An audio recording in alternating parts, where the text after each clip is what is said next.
150 10,550 ओए खड्का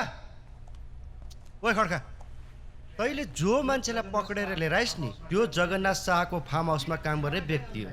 तिनीहरू छाडा गाईहरूलाई पाल्छन् र त्यसको सेवा गर्छन्।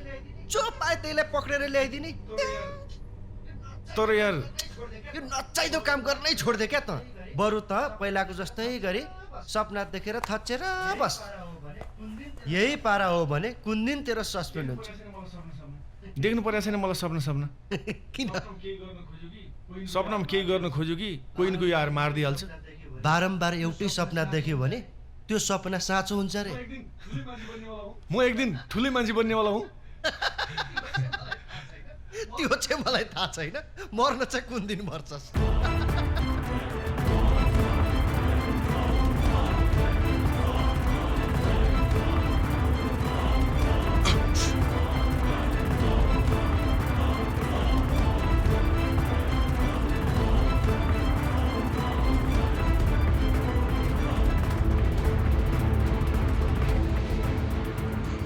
बल्ल प्रमोसनको दिन आयो कटुवाल।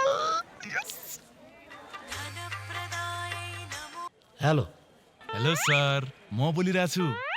म भनेको हजुरले मेरो नम्बर सेभ गर्नु भएको छैन? किन त प्रधानमन्त्री होस्? होइन सर, तर म हजुरको न्युज च्यानलको पत्रकार हुँ सर। ए भाइ, म यो पार्ट टाइम कामचोर जर्नलिस्टको नम्बर राख्दिनँ के। त यसो कर, म अहिले अलि बिजी छु, 10 दिनपछि फोन गर।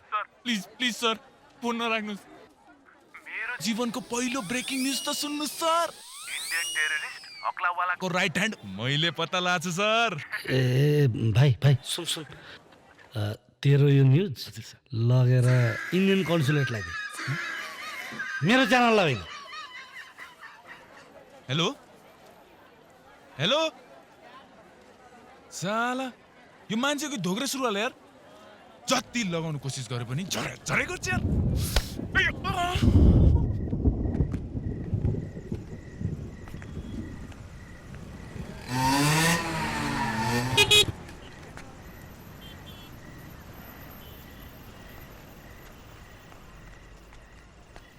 आईएसएस जिंदाबाद आईएसएस जिंदाबाद। हामीले जाँच गर्दै हामी नेपाल सरकार गिराइदिन्छौँ। पाकिस्तान इन्डिया अफगानिस्तान र अब नेपालमा पनि आईएसएस को अखडा हुनेछ। नेपालमा अब यति ब्लास्ट हुन्छ कि जसको आवाज संसदमा कोलाहलमा छिरेछ। सडकमा आगो बल्नेछ र सरकार धमिरा लागेको घर जस्तो ढल्नेछ। आईएसएस जिन्दाबाद।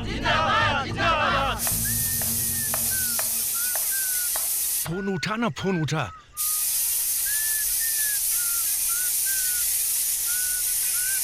कटुवाल झन् ब्रेकिङ न्युज पाएको बेलामा।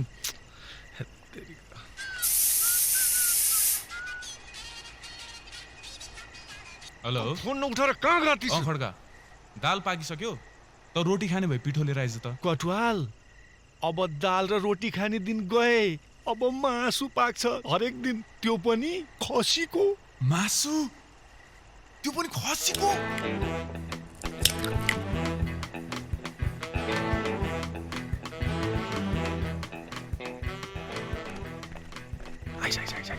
यही ठाउँमा छन् यिनीहरू, अहिले पनि भित्रै छन्। यिनीहरूको यो अड्डा हुन सक्छ। त कन्फर्म छ छैन? यिनीहरू ठुलै प्लान गरिरहेछ भनेर। कन्फर्म छु नि। बरु मलाई भाग्यले धोका देला, मेरो कानले धोका दिँदैन, बुझिस्? सुन्न यार, तिनीहरूसँग त हतियार हुन सक्छ, हामीसँग केही पनि छैन। जहाँ काम अड्का वहाँ श्याम सुन्दर खड्का। Follow me. आइज। साथीहरू, अहिले खाना खाने बेला भइसक्यो। भोलि हुन्छ अब हाम्रो काठमाडौँमा धमाका। जानुस् खाना खानुस्। ओइ के भयो? तिनीहरू खाना खान जाँदैछन्। हतियार यो साइड छ, तिनीहरू अर्को साइड। नरानदेखिको बल लाउने समय यही हो कटुवाल। देखाइदिउँ हामी पनि को हो भनेर। त अलिकति उता जा त। ल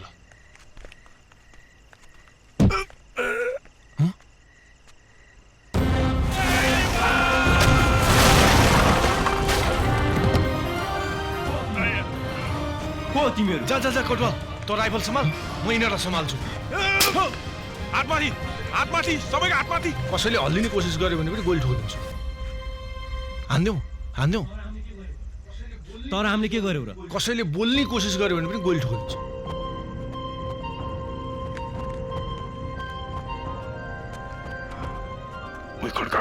तसँग त्यो बन्दुक कहाँबाट आयो?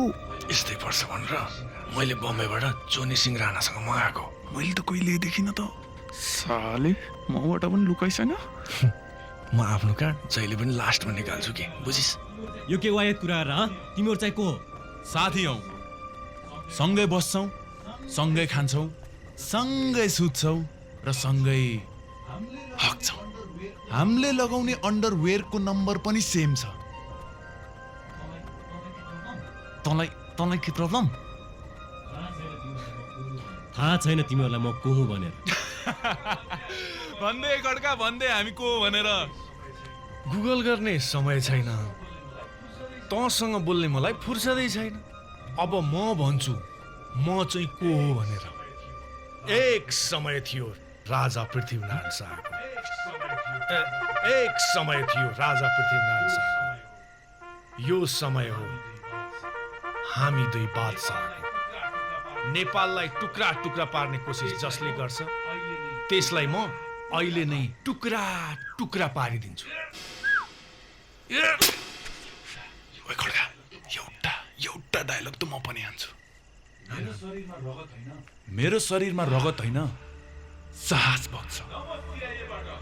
न म सिआइएबाट, न म एफबिआईबाट, न त म सिआइडीबाट नै। तर बहादुरी देखाउनको लागि नेपाली हुनु नै काफी छ। ल रेडियो त कटवाल कस्तो देखाएको छ? ठिक छ? एकदम झकास। ल क्यामेराम्यान राम्ररी। ल 1 2 3। म विगत 6 महिनादेखि यो गिरोहको पछि परिरहेको थिएँ। दिन रात नबनिकन यिनीहरूलाई रङ्गी हात पक्रिन सफल भए। यिनीहरूले रचेको हरेक षड्यन्त्रबाट मैले देशलाई बचाएको छु। म श्याम सुन्दर खड्का, जय नेपाल। भर्खरै प्रहरी जवान एसएस खड्काले तपाईँलाई भने जस्तै मैले पनि यी आइएसएस माथि कडा नजर राखेको थिएँ। यिनीहरूको हरेक कदमलाई फलो गरेको थिएँ र यिनीहरूको हरेक हरकतमा निगरानी राखेको थिएँ। 3 महिनादेखि मैले राम्ररी सुत्न पनि पाएको छैन। खानको त कुरै छोडौँ। मेरो मनमा बस एउटै कुरा थियो कि यो देशको सुरक्षाको लागि यो ज्यान अर्पण गर्न सकौँ। म यस्तो दिनको प्रतीक्षामा थिएँ कि यी अपराधीहरू सबैलाई एकै ठाउँ भेटाउन पाऊँ र पुरै ग्रुपसँग पक्रन सकौँ। ल हेर्नुहोस् यिनीहरूको यो हतियार र यो पर्चा। खै रेकर्ड त भएछ नि। कटवाल, बल्ल आज पुलिस भएर गर्ने काम गरेको छु यार। यिनीहरूलाई लकअपमा लगेर रामधुलाई गर्नेछु नि। सोच त कति खुसी मिल्ला मलाई।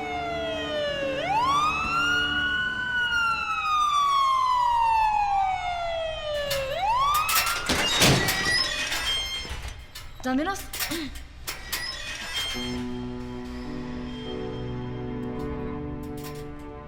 मैम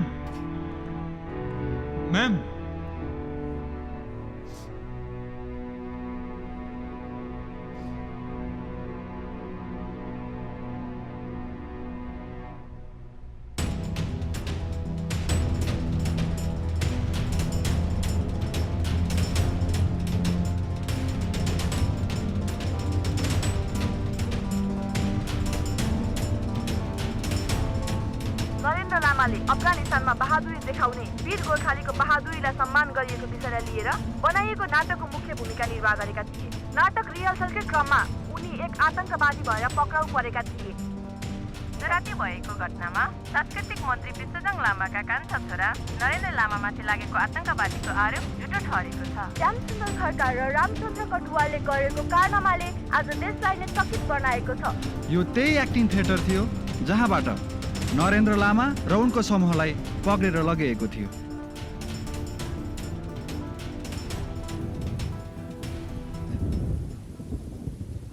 ती जोकरहरूलाई यति पिट्नुस् कि सालाहरूको घाउ जिन्दगीभर बिसेक नहोस्। नरेन्द्र लामाको नाम सुन्ने बित्तिकै झसङ्ग झस्किने हुन्।